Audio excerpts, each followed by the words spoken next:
Muchas gracias a Alexander Cáceres por su música. Gracias a todos por estar aquí. Gracias a la sala que se ha prestado tan amablemente a acogernos. Y gracias a todos, amigos. Y algún enemigo habrá, pero no sé, no lo localizamos. Así que gracias a todos, amigos, por venir. Sobre todo gracias a Daniel Volado por haber confiado en Cuadernos del Laberinto para esta edición tan esperada. Este es su primer libro editado en España. Empiezo presentándome. Soy Alicia Ares, la editora de Cuadernos del Laberinto. Hoy presentamos Leyendas Topográficas.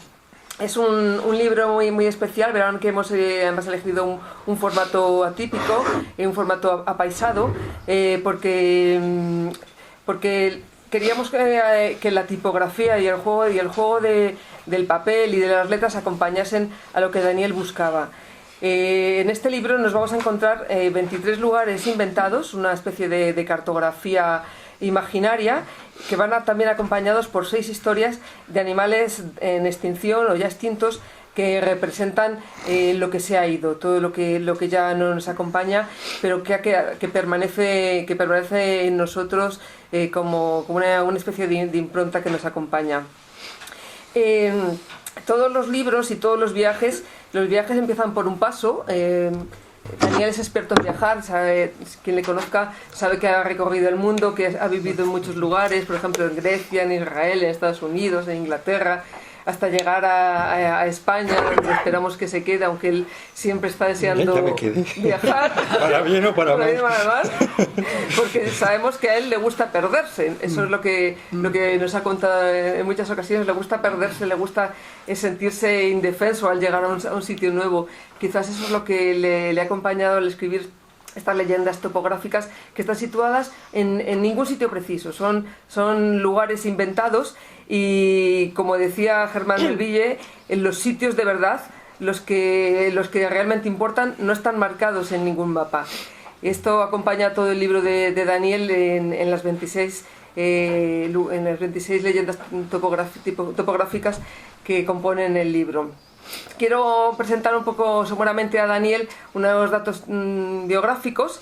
Él nació en México, pero como he dicho ha vivido en muchos países, porque es un culo de mal asiento, pero desde que conoció a Ana en España parece que ya está muy bien situado aquí. Además regenta una librería preciosa aquí al lado que se llama Libros Dodó, una librería de viejo que para mí son mis favoritas, donde puedes ir a rebuscar y encontrar todos esos libros maravillosos que ya no se editan. Él los cuida con esmero, tiene una selección muy particular, y además él lo tiene todo en la cabeza. Él no tiene ordenador, sabe exactamente lo que tiene, dónde lo tiene, y lo tiene mezclado con muchísimos avalorios, con muchísimos adornos, que hacen que sea una librería para ir casi todos los días el que pueda. También él siempre ha estado implicado en el mundo de la cultura, ha colaborado en revistas, periódicos, participado en radio y en cine incluso. Este es su tercer libro. Anteriormente editó en México Fragmentos y Fantasías y otro libro que se llamaba De cómo introducir un cadáver en un bolsillo. Además también aparece en una antología de literatura mínima que editamos en Cuadernos del Laberinto hace un par de años. Y también quiero presentar a mis compañeros de mesa. Los dos tienen datos biográficos en común. Aquí tenemos a Constantino Bertolo y Ana María Cuervo de los Santos. Ambos son licenciados en Filología Hispánica y ambos también han sido profesores de secundaria. Ya las cosas diferentes es que Constantino nació en Navia de Suarna, en Lugo, en el 46, sin embargo Ana nació en París en el 70. No, todos los niños vienen de París. A mí nunca me lo han aclarado. Constantino además es editor, es crítico literario, es un conocido agitador cultural español, y entre muchos libros suyos vamos a reconocer La Cena de los Notables, El año que tampoco hicimos la revolución, el libro de Huelgas, Revueltas y Revoluciones, o Karl Marx, Llamando a las puertas de la revolución, entre otros. Ana María ha publicado los libros Urmucios, escenas dadaístas, y los poemarios Luna de agua y peces, y hace unos meses, muy poquitos meses, publicó también Cuadernos del Laberinto. Es una maravilla que tener a los dos en la misma editorial. El sol no va en bicicleta. voy a dar paso a Ana para que hable con Daniel sobre el libro y... pero perdona, me voy a dar paso a Constantino.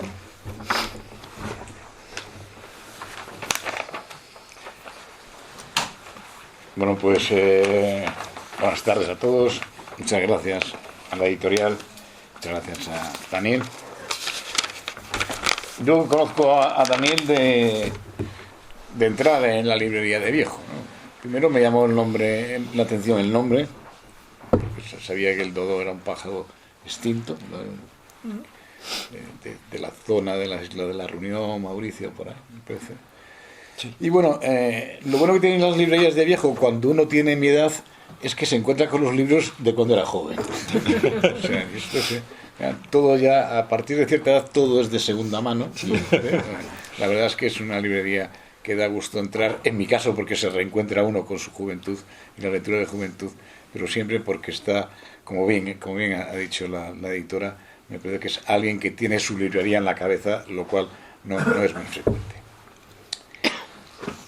Bueno, quiero dar ante todo las gracias a Daniel por haberme ofrecido la posibilidad, primero, de escribir el prólogo para este libro y ahora de presentarlo. He de decirles que durante los años que he trabajado como crítico y como editor literario, el género presentación me ha resultado siempre uno de los géneros literarios pues más falsos, porque evidentemente, ¿qué va a decir un presentador sobre un libro? Pues tiene que elogiarlo casi e inevitablemente. Sin embargo, he de decir que a pesar de la poca credibilidad que tiene el género presentación, esta ceremonia provoca, y doy de nuevo las gracias, pues porque su lectura y mi participación me han permitido entrar y aposentarme en un espacio literario, el libro, en el que mi inteligencia de lector, sea su dimensión la que sea, se ha sentido interpelada, obligada a responder. Es decir, que es un libro que nos exige responsabilidad, nos pide que respondamos a su lectura, a ejercer la lectura como un acto de responsabilidad. ¿Acaso por mi condición de jubilado, condición que parece condenar a la irresponsabilidad, ya total que se va a hacer, a quienes disfrutamos de ella, en un texto literario como este, lleno de dignidad, sabiduría y agudeza literaria, me agradezco especialmente que me trate de igual a igual. Y no deja de ser un lujo en estos tiempos, pues como todos seguramente saben, no siempre leer consiste en un acto de inteligencia, sino de dejación, rutina o aburrimiento. No es este el caso. De entrada, y como ya señalé en el prólogo, resulta un tanto difícil definir la familia o género en que situar este libro. A veces, por su intensidad, me recuerdan algún poema de corte más o menos surrealista. Otras, el propio desarrollo narrativo, aunque breve, me trae ecos del apólogo y en ocasiones, en algunos textos, la mezcla de ingenio y sorpresa me recuerdan la fuerza expresiva de los haikus japoneses. Ana María Cuervo, en la certera y aguda contracubierta, interpreta que en el libro hay dos libros estrechamente unidos en los que se entrelaza una prosa poética y verso, conformando micromundos donde, en mi opinión, lo imposible y lo inesperado producen una extraña y onírica verosimilitud que deviene, paradójicamente, la forma más útil e inteligente de desvelar lo que la realidad esconde. Sin duda, la naturaleza literaria de este libro está encerrada ya en su propio título. Leyendas topográficas. Por leyenda, entiende, por ejemplo, el diccionario de María Moliner, la narración de sucesos fabulosos que se transmiten por tradición como si fuesen históricos. La leyenda, pues, como un género literario donde la fantasía y lo maravilloso se presentan con vocación de ocupar los huecos que lo histórico no siempre alcanza. La leyenda como un así fue, cuando ese así fue, no se sabe nunca cómo fue. Pero conviene también recalcar que la leyenda como género literario, una de sus características sobresalientes es el escenario donde transcurren los hechos, que allí se narran, pues suelen ubicarse en un pasado inconcreto, pero en un lugar geográfico real que los lectores reconocen como reales, siendo esta realidad la que les otorga verosimilitud. La importancia de los lugares, curiosamente hemos coincidido con la editora en darse cuenta de que el lugar ocupa un papel fundamental en la leyenda y por lo tanto en este libro. Dicho de otra forma, en las leyendas los hechos pueden ser fantásticos, pero la topografía suele ser realista. Leyendas topográficas anuncia el título. Y si tenemos en cuenta que otro de los significados del término leyenda es precisamente la de texto que acompaña a un plano, a un grabado, a un cuadro, solo cabe apreciar la absoluta coherencia del título que Volado ha elegido para su libro. Las leyendas, decía, suelen ser y publicarse como leyendas de un lugar, de un territorio o de un país, y todos seguramente habremos visto o leído libros sobre las leyendas de los indios norteamericanos, leyendas de los países eslavos, leyendas de Galicia, del País Vasco, si bien en muchos casos no es fácil distinguir entre los mitos y las leyendas. Diría que un mito vendría a ser una leyenda fundacional. ¿De dónde son las leyendas de este libro? Es decir, ¿de qué topografía hablan? ¿En qué territorio o topografía tienen lugar? Ni que decir tiene que lo primero que hice al hacerme estas preguntas, y al mismo tiempo cuando ya recibí el libro, fue fijarme en la portada. Y un plano, ¿cómo ven ustedes? Un plano. El mapa de una fortaleza cita, yo calculo que en alguna zona del Caribe. No. Ni que decir tiene que eso fue lo primero que me pregunté. Tengo que decir que en el libro no se encuentra referencia alguna sobre el origen del dibujo, pero estoy seguro de que el autor, aunque lo sabe, espero, sabiamente ha dejado que la localización quede en el misterio. Y este ingrediente, el misterio de esa topografía, es otra de las características del libro. Los lugares donde estas leyendas transcurren son a la vez concretos y universales. Los lugares, por lo tanto, son misteriosos. Vemos, por ejemplo, que en la primera leyenda se habla de la montaña llamada Santa Lucía, pero al mismo tiempo se nos dice que desde su cumbre nadie sabe lo que se ve. En la segunda leyenda transcurre en las inconcretas regiones polares, otro en el país de la niebla, otro en el país de las nubes, otra en la región del extravío, la siguiente en la isla escondida, y sin duda la mayor paradoja topográfica viene anunciada en esa frase magistral que se encuentra en el libro: a mitad del camino siempre está el final. O en la referencia, en otras de las historias, a esa cabaña refugio de enamorados que no se puede saber dónde está porque no hay dos caminos iguales. Un título, leyendas topográficas, por consiguiente paradójico, donde lo irreal y lo real se encuentran, donde lo imposible y lo posible se funden y abrazan.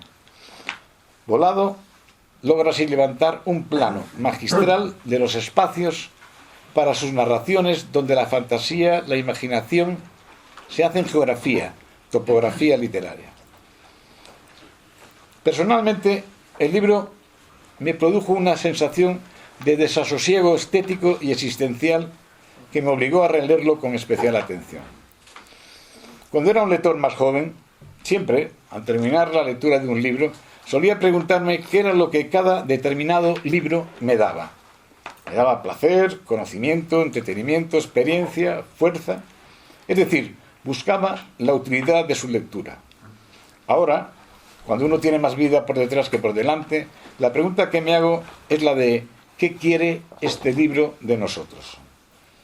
Pues bien, creo que este libro lo que quiere y lo que consigue es desubicarnos, expulsarnos de lo que hoy llamaríamos la zona de confort literario en la que habitualmente nos refugiamos. Y ya no solo porque no sepamos exactamente en qué género literario hay que situar estos textos, sino porque texto a texto, según avanzamos en la lectura, se acelera el proceso de lo que no dudo en llamar desubicación existencial, porque esos lugares o espacios poéticos que vamos encontrando dan lugar a un desasosiego topográfico y vivencial que provocan inquietantes e inesperados terremotos. Vean, escuchen esta breve relación de las geografías que página a página nos salen al encuentro. Todo era negro, nadie necesitaba ver. Desaparecían dentro de sí mismos. Todo estaba escondido por la niebla y una noche permanente en su interior. Una tierra asolada por el olvido. La lluvia que no los dejaba ser como son. En esta hondura lo que no se mueve se vuelve humo y nadie quiere ser humo. En esta tierra asolada por huracanes. Ahí todo lo hacía viejo. Espacio arrugado y sin ilusiones. En el cementerio no cabían más muertos. Hay animales que no se dejan ver nada más que al extinguirse. Todo aquello que es invisible, que no existe y que surge solo un instante al ser parasitado al recordar. ¿A dónde nos conduce la lectura de estos espacios que al mismo tiempo que son, no lo son? O al menos es imposible encontrarlos. Creo que nos conducen a la incertidumbre como forma de conocimiento, a la aceptación de que lo que no se ve forma parte también de la vida, de que lo invisible forma parte también de lo que vemos, de que lo que no se sabe forma parte también de la sabiduría. Leyendas topográficas es un libro que nos sacude, es decir, que nos seduce, que nos saca de nosotros mismos y nos transporta a ese lugar, lo misterioso, donde lo desconocido forma parte de lo posible. Un libro que nos abre un horizonte estético nuevo, inesperado y deseable. Gracias, Daniel. Tu libro mueve el suelo bajo nuestros pies y este tambalearse, esta sacudida emocional, este salirse de lo predecible y repetitivo es un placer, una sorpresa y un regalo. Muchas gracias.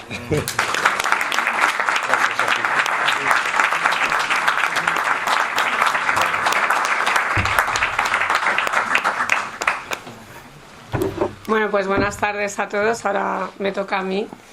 Y gracias a Alicia por invitarme, a Daniel por escribir el libro.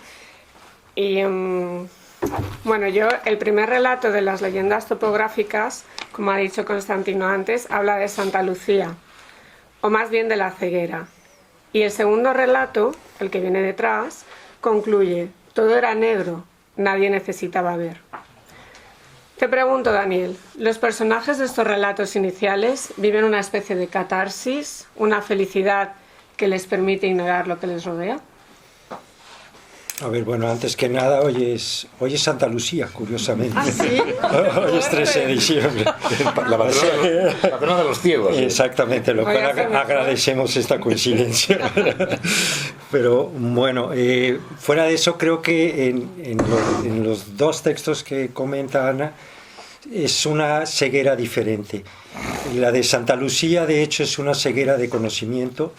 La ceguera de conocimiento normalmente, desde mi punto de vista, está ligada a la soberbia, y hay una ceguera también de curiosidad, sobre todo en el texto de Santa Lucía. Hay una búsqueda, y los que consiguen el conocimiento son justamente los que se extravían, y los que caen. Cuando lean el relato se darán cuenta por qué. La segunda, más bien, yo diría que es una ceguera sensitiva, y es una ceguera que tiene más que ver con el éxtasis y tiene que ver con lo que se consigue a nivel sensitivo y de éxtasis, que es aislarse un poco del mundo, conseguir una burbuja que solo tenga roces, pero que no reviente esa burbuja.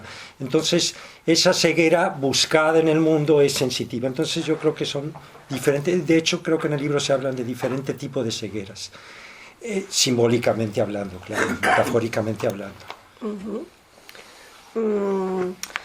Me parece que un elemento que subyace en las leyendas es la importancia del lenguaje, pero con frecuencia desde el silencio, o desde la búsqueda de otros lenguajes, o incluso de otras formas de comunicarnos. De hecho, dice en una leyenda: daba la impresión de que todo lo hablado y por hablar estuviera ahí, como si la humanidad entera, siglos pasados y por venir, hubiera llegado y anidado sus voces en aquel árbol hueco. Háblanos un poco de esto, del silencio, porque luego también en otra leyenda dices, sin embargo, es una leyenda en la que hay una columna que va creciendo y dices, sin embargo la columna no permanecía inmóvil, crecía con el silencio. Entonces, háblame de la búsqueda de lenguajes en las leyendas. Sí, Háblanos. La búsqueda del lenguaje en este caso está ligada a la búsqueda del silencio, más bien. Tan buscada actualmente, bueno, no buscada lamentablemente, casi diría. A ver, déjame ver la pregunta, porque si no me pierdo. Que hago preguntas muy largas. Es larga la pregunta, sí. Se ha quedado ciego. Sí, me he quedado ciego. Me ha mareado este entrevistador. Sí, pues el lenguaje, sí. Y la importancia del lenguaje. Creo que honestamente, creo que a veces se minusvalora, sobre todo en la escritura, lo que son los silencios, lo que son las pausas. En el lenguaje oral es más normal, se entiende y pesan más las pausas y pesan más los silencios, perdón. Sobre todo en la radio se nota mucho cuando hay silencios. Pero en la poesía, más creo yo que en la narrativa, hay una construcción de silencios que es fundamental para la escritura. Ya se ha dicho en muchas otras ocasiones que lo que se va a decir casi es más importante lo que se silencia para enfatizar eso, para no decir otras cosas y que, en fin, creo que la construcción de los silencios es fundamental para los textos, y en la poesía sí que hay que tener cuidado con eso, porque esos son los vacíos que no solamente se da con la disposición tipográfica, sino con las palabras en sí. Hablamos de poesía. Yo quizá pienso que el concepto de prosa poética es el que más se ajusta, no lo sé, aunque mezclas la prosa y el verso, y además juegas también con la disposición de las palabras, como podrán leer los lectores. Entonces, todo ese juego de que hablábamos ahora del silencio, vacíos, palabras, ¿qué intentas transmitir con esa disposición de las oraciones? Bueno, la disposición tipográfica en la poesía es muy antigua. Viene desde el mundo griego, un poco más como juego. Ya en las vanguardias y en el siglo XX, sobre todo en el siglo XIX finales, se empezó a utilizar mucho con una intención muy clara, no nada más de juego, sino de significado. Se suele hablar de Mallarmé, pero en realidad hay muchos textos tipográficos. Rabelais, bueno, Lewis Carroll, me puedo ir hasta el mundo griego, vaya. Pero hay muchos juegos y también mucha poesía posterior, poesía concreta brasileña, poesía experimental alemana. En mi caso, únicamente la disposición tipográfica no quise abarcarlo tanto. Hay juegos más conceptuales con la disposición tipográfica de la poesía. Voy a citar un ejemplo para ubicar. Hay un poema que no recuerdo el autor, pero es un poema de algún autor experimental alemán de finales de los 50, principios de los 60. Lo recuerdo bien el poema porque es muy fácil de recordar. Es una página en blanco. El poema se llama Silencio. Es una página en blanco y está lleno de la palabra silencio. Y solamente en el centro está el vacío. No hay nada escrito. Entonces, por medio de eso se expresa. Luego hay otro en la poesía concreta brasileña que también tiene otro juego ya con el tiempo y que entra en nuestra manera de leer, que se llama velocidade. Velocidad en portugués. Escribe la palabra completa en el primer renglón. En el segundo le quita una letra, en el tercero le quita dos y así le va quitando. Nuestra tendencia natural obviamente es incrementar la velocidad de lectura. Es un juego. Aunque tenga una letra nada más, pues terminas leyéndolo más rápido. En este caso no tiene nada que ver con eso, porque en este caso la disposición tipográfica la he utilizado solamente para enfatizar ciertos significados y para matizar, fundamentalmente para eso. No quería ningún tipo de significado fuera de las palabras en la disposición tipográfica, que también se puede conseguir, pero no era mi intención. Entonces, simplemente fue para matizar o enfatizar, fundamentalmente es eso.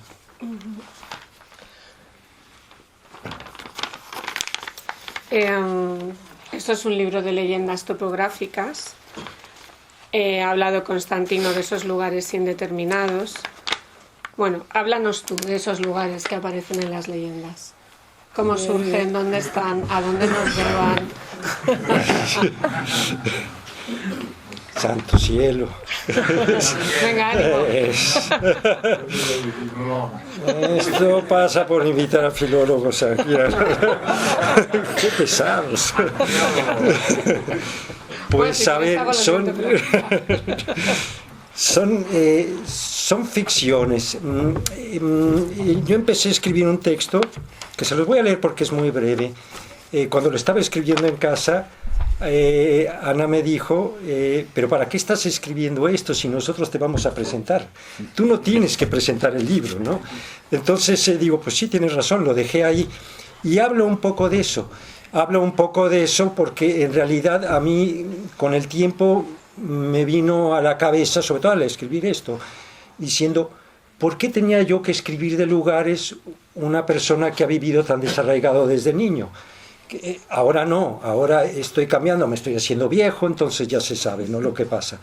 Pero en un primer momento yo cambiaba cada 2 años de sitio, desde niño, por el trabajo de mi padre, y entraba a mitad de curso en el colegio. Era algo constante ir consiguiendo nuevos amigos e ir perdiendo amigos, desapareciendo completamente del panorama, no volvías a saber de ellos. Y luego también he vivido en otros países, entonces muchas veces me planteo que quizá eso fue lo que me hizo escribir sobre lugares. El desarraigo te hace escribir de lugares.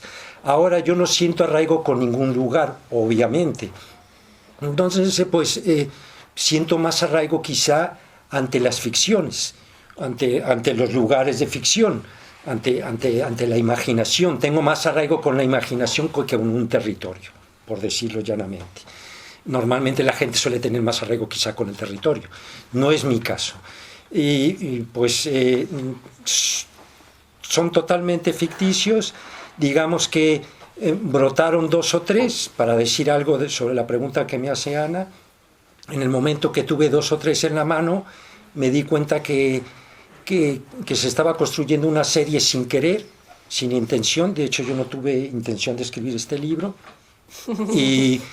Y al final puse un poco de voluntad, muy poco, como ponerle sal a un guiso, muy, muy poco.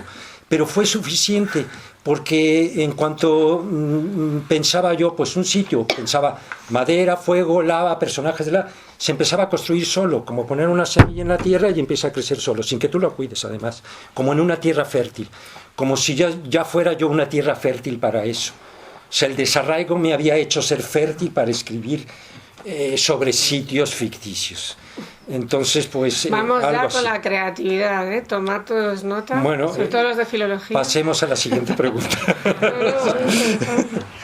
Lo has escrito sin intención, pero los derechos de autor los cobras. De eso no se gana uno la vida, no hay problema. Pues mira, hablando un poco del desarraigo, yo siento que hay una oposición que recorre toda la obra, que en cierto modo le da cuerpo, que es la oposición entre la permanencia y el olvido. Dices en una leyenda, no hacían otra cosa que contemplar el mar, como si no existiera la vida fuera de la ola, como si esperar fuera lo más parecido al olvido. Háblanos del olvido en los textos. Quizá el olvido es lo más importante para los textos. Son como los cimientos. Sin olvido no hay textos. Afortunadamente olvidamos muchas cosas. Lo que pasa es que nuestra tendencia natural es darle más importancia a lo que recordamos. Y eso nos ayuda para construir. El olvido no quiere construir, obviamente. Y quizás es lo mejor. Pero en fin, nosotros le damos importancia a la memoria. Y la memoria es algo que está construyendo y que está constantemente uniendo cosas. Es como una labor instintiva. Yo el olvido muchas veces a esto lo asocio con la oscuridad, con la sementera, vaya, pero no con algo que quiere crecer, sino que es la memoria. Es que este texto son, digamos que 2 pueblos diferentes. En uno son personajes que olvidan constantemente, son litófilos, es una palabra que pues me inventé para expresar lo que quería. Los litófilos, como bien sabes tú, Juan Pablo, son pues amantes de las piedras, ¿no? Entonces los litófilos, voy a hablar un poquito brevemente sobre esto, son personajes que se ataban piedras porque se les escapaba todo, porque era un sitio azotado por el viento y entonces les iba borrando todo, les iba borrando inclusive los pensamientos, les iba borrando las palabras, todo se les iba escapando. Entonces ellos tenían que utilizar un poco algo para asentarse. Y en la otra parte de la isla de ese mismo relato hay personajes que no olvidan nada, que sufren por la memoria, y la memoria sufren por el peso que da la memoria. Y es real. Hay personas que sufren por su memoria. Esto no es tampoco un invento mío. Hay un libro muy famoso del psiquiatra Luria, creo que se llama El pequeño libro de la memoria, y que estudió a un personaje en Rusia, creo que en los años 50, que sufría porque tenía un trabajo intrascendente, no sé si era mecánico o estaba en un almacén, en fin, pero era un personaje que tenía problemas con todos sus recuerdos porque no podía olvidar. Es algo así como si no podemos dormir. El no dormir nos provoca problemas, eso lo sabemos todo el mundo. Bueno, yo no, afortunadamente. Pero el no poder olvidar no sabe la gente porque son situaciones excepcionales que también pueden traer problemas muy graves. Entonces hay otros estudios también sobre eso, de cómo los grandes inventores han inventado las cosas más maravillosas cuando no recordaban nada, cuando estaban dormidos a través de sueños o cuando estaban enfermos y no estaban trabajando ni utilizando su memoria para ello, como que lo habían dejado de lado, y cuando dejaban de lado las cosas es cuando justamente brotaba esto. Entonces hay pocos estudios sobre eso, pero creo que por ahí va un poquillo el texto. Tampoco yo pretendo racionalizar los textos cuando los escribo. Me interesa más la poesía o la reflexión metafórica que la reflexión filosófica, no es lo mío.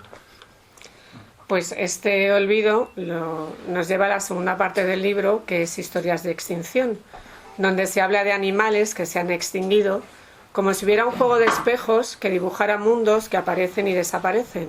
Otra vez la permanencia, el olvido, el humo. ¿Por qué elegiste esos animales? Bueno, son los que no se extinguieron, al fin y al cabo, literariamente hablando. Siempre escribo, no muchos, pero escribí el triple de esto. Estos son 6, pues tenía 18, 24 textos. El resto los extinguí yo. Pues estoy a favor de la extinción. O sea, sí. Primero los meto en un museo, y los dejo estar en el museo, y después es cuando ya me decido, entro al museo y empiezo a tirarlo. Pero sí, eran muchos. Alicia me preguntó en un momento dado y me dice: ¿y por qué no el dodo? Si tienes una librería que se llama así, ¿cómo no has escrito algo así? Le digo: sí, lo escribí, pero desapareció. Le digo. Entonces son los que han quedado. Yo honestamente lo que más buscaba, no sé si lo he conseguido con los que quedaron, no era tanto hablar de los animales que se extinguen, que se han extinguido o que se van a extinguir, sino me interesaba más las cualidades que se extinguen con esos animales. Sean esas cualidades legendarias, metafóricas, míticas, falsas, eso me da igual, creencias humanas. Entonces, no, por ejemplo, hablo del antílope azul que ya se extinguió. Hay un color de azul del cual hablaban que era un color que ya no existe. ¿Quién va a demostrar eso? O los cuagas, por ejemplo. Los cuagas dicen, también es una leyenda y un mito, contaban, creo que los bosquimanos, si no recuerdo mal ahora, que cuando lo mataban olía a ser humano. ¿Quién va a demostrar eso? Si ya desaparecieron los quaggas y no puedes matar a un quagga y ver si realmente huele a ser humano y meter instrumentos para comprobar si tiene estos determinados químicos que hacen que huela a ser humano, en fin. Entonces, todo ese tipo de cualidades son las que yo buscaba expresar poéticamente, no tanto hablar o denunciar, porque eso es obvio, cómo se están extinguiendo los animales, sino las cualidades. Bueno, pues yo ya para concluir, dices en una de las historias de extinción, dice: uno nunca sabe cuál es la característica que nos aproxima a la desgracia. Me encanta, me encanta. Uno de los relatos de historias de extinción habla del antílope azul, que tú has mencionado, y que a mí no sé muy bien por qué, bueno, creo, me recordó al pintor nadadista francés Yves Klein, que estaba obsesionado por el azul, que en realidad hasta bebió pintura azul, su obsesión era tremenda. Entonces a lo mejor eso fue lo que le condujo a la desgracia, claro. Un bote de pintura, pues imagínate, no duró mucho después, la verdad. Deme un color que describa el texto.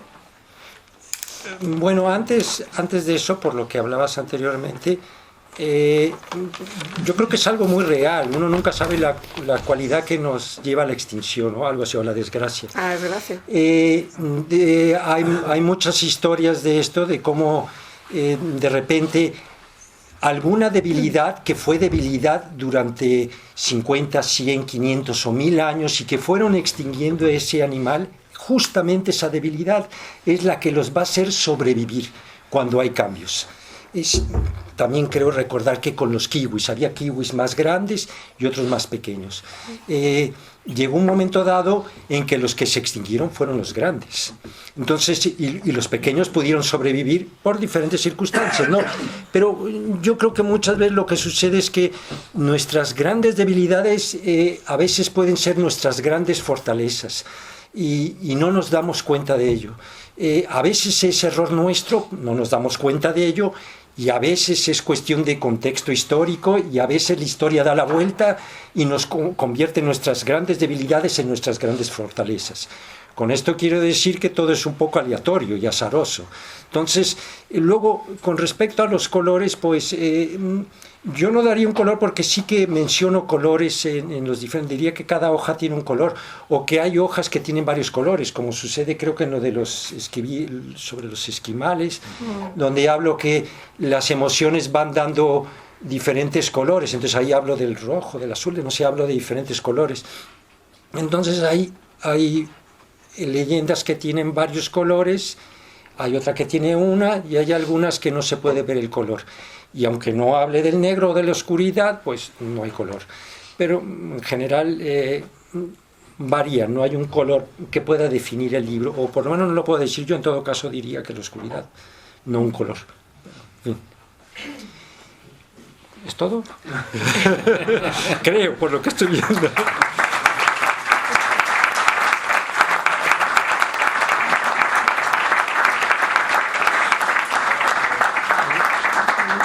Gracias. Voy a leer, ya que como les había contado esto, que empecé a escribir y que lo abandoné, lo cual es normal en mí, es un minutito, y luego tocará Alex una pieza, y luego yo les voy a leer 2 o 3 textitos aquí, para no aburrirlos más, ¿vale? Lo que escribí justamente pensando por qué había escrito yo esto. De hecho, le puse por título Sobre el desarraigo y unas leyendas topográficas. Y dice así: a mí me sucede al revés. La raíz brota cuando las cosas han dejado de crecer. De esta manera habrá raíz, pero no espacio, donde siempre hubo espacio, pero no raíz. Por eso quizá comienzo a hablar de lugares sin querer nunca habitarlos, y casi diría ni pasar por ellos. Construir una casa para abandonarla, y cuando imagino alguna, le doy forma de ataúd, y es tan confortable y suficientemente amplia. Avanzar mientras se está sentado. Lo mejor es un caballo que conozca la ruta, que deambule al azar. Se dejan tantas cosas que resulta natural divinizar el humo. armonizar la evaporación, darle importancia a lo que no permanece y casi a lo que no existe. Cada extinción nos muestra un camino, y hay tantas raíces a nuestro alrededor que te dan ganas de ser un árbol, aquí y allá, muy lejos de cualquier raíz. Mas no soñamos en vano, algo se construye ahí donde todo el mundo cierra los ojos. Y ya está.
Y bueno, ya para terminar les voy a leer pues algunos textitos.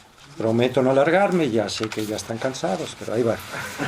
Esta es la leyenda, o bueno, por lo menos yo. Perdón. Esta es la leyenda topográfica número 16, ¿vale? Dice así.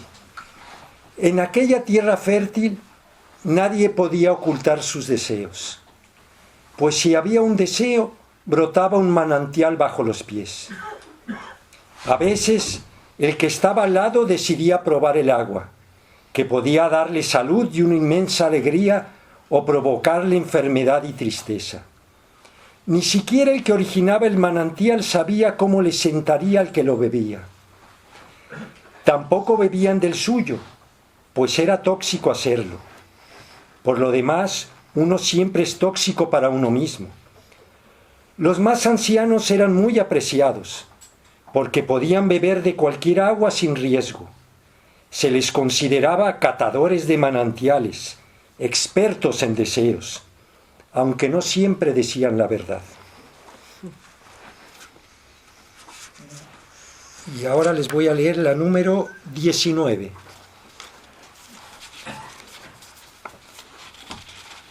En aquella región todos vivían en las cercanías de la columna, que en su capitel tenía una cajita de madera incrustada. Creían que dentro de la cajita había un huevo, que al quebrar sanaría a los enfermos y daría vida a lo muerto que estuviera a su alrededor. Sin embargo, la columna no permanecía inmóvil, crecía con el silencio. Por eso no paraban de hacer ruido y hablaban todo el tiempo que podían. No querían que se alejara, pero llegó a tanta altura la columna que no pudieron ver más la cajita. Con el tiempo olvidaron al huevo y a sus antepasados, pero siguieron hablando más y más y haciendo cada día más ruido, rompiendo y construyendo con una aprensión creciente al silencio y al no hacer nada. Al fin, un día cortaron por la base la columna, y fue como si se desplomara el cielo y sus luciérnagas. Hubo un gran silencio. Luego las piedras comenzaron a hablar. Y bueno, para terminar les vamos a leer ¿De historias de extinción? historias de extinción. Pues leemos una de historias de extinción. El ornitorrinco que no se ha extinguido, por ejemplo, que me encanta ese animal. De hecho, yo he soñado con ese animal.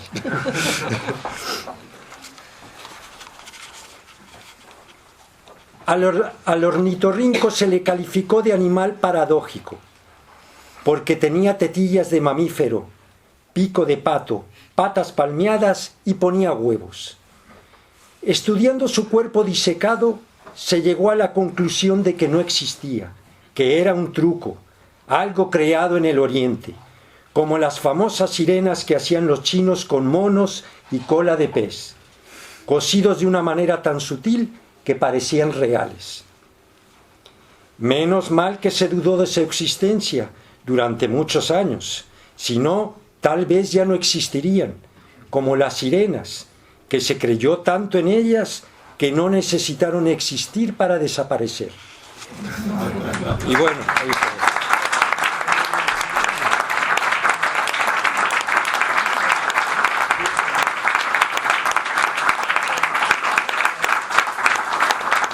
Y bueno, ya nada más resta decirles que hay este libro, el que lo quiera comprar, y al fondo, y vamos a tomar los que quieran también. Aquí enfrente hay un bar saliendo, tiene una terraza muy grande, entonces algunos, los que queramos, vamos a ir ahí. Entonces, pues, están invitados, aunque no sea mi bar. Vallehermoso, esquina aquí con cruzando. Arapiles. Sí, Porque esquina. cruzando igual uno dice, Es que no sé cómo se llama. Importante la farmacia. ¿Dónde está la farmacia? Al lado. No, la farmacia no. Queda justamente en la esquina de Vallehermoso con Arapiles. Al lado de la farmacia. Justamente. La terraza se llama. Es un lugar que desaparece y aparece. No me jodas. Según como lo veas. Nos encontramos y se me ocurriría decir que hay un territorio fértil, expresión, ¿verdad? Que no está mucho. Ah, bueno, si alguien quiere... perdón, si alguien quiere hablar, si alguien perdón. quiere decir algo. Perdón, que quiere hablar aquí una persona y si otro quiere hablar, disculpen la mala educación. Disculpad, Bueno, simplemente no decir que su librería es un territorio fértil donde pasas y no vas solo a comprar un libro, sino pasas y tienes con él una pequeña conversación de cualquier tema interesante de cultura, de música. Está siempre oyendo radio clásica, ¿verdad? Y jugamos a adivinar. Pero eso es porque me gusta, Mozart, no hay mérito. Y bueno, hablar con él, oye, ¿tienes algo de...? Entonces él te explica, o sea, quiere decir que es un momento muy agradable el ir a su librería, porque ese es un territorio fértil de ilusión. O sea, aparte que el escaparate es como un cebo, ¿no? Porque parece que es que tiene cosas, todas ellas te van a interesar, todo lo que tiene el escaparate te interesa. Tiene libros de poesía, de historia, de arte, de filosofía, en fin, ¿no? Es un territorio fértil porque está en Vallehermoso, es decir, que crece sobre los muertos. Entonces, bueno, Y si alguien voy quiere... por ahí con frecuencia y os aconsejo que... Y si queréis que os firme el libro ahora también. no, por favor. Claro que sí. Bueno. Bueno, muchas gracias.